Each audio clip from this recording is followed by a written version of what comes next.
It's the bottom of the hour. Time for the top of the news. This afternoon, reporters asked the White House how tax reform plan would affect an average American family.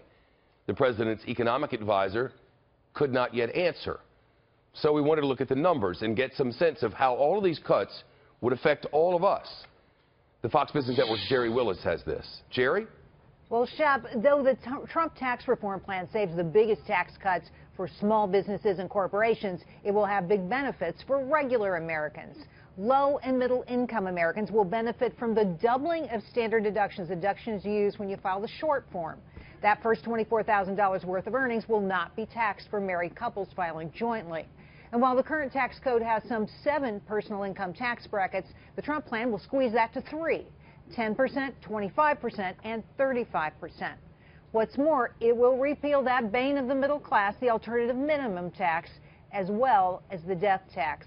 Now, according to the Treasury Secretary, this hasn't gotten a lot of attention, but it's important. The only safe deductions will be for individuals will be the mortgage deduction and charitable contributions. It's currently unclear what will happen to the deduction for state and local income taxes, very important to people here in the Northeast. Small business operators will see their taxes lowered, of course, to just 15%. That's the same level as they plan for corporations. Currently, the majority of small business operators report their business earnings on their personal income taxes and pay a far higher rate.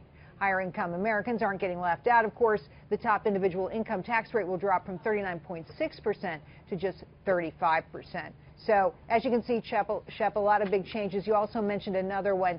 There's going to be help, a tax break for people who have child and dependent care issues. So we'll be watching all of this. I don't think it's all played out yet. No, certainly a lot of decisions yet to be made, but the plan is an interesting one and certainly one worth looking over. And I know your colleagues, you and your colleagues at Fox Business are doing that throughout the day, Gerri. For people who are interested, you should go. That's right. Good to see you, Gerri.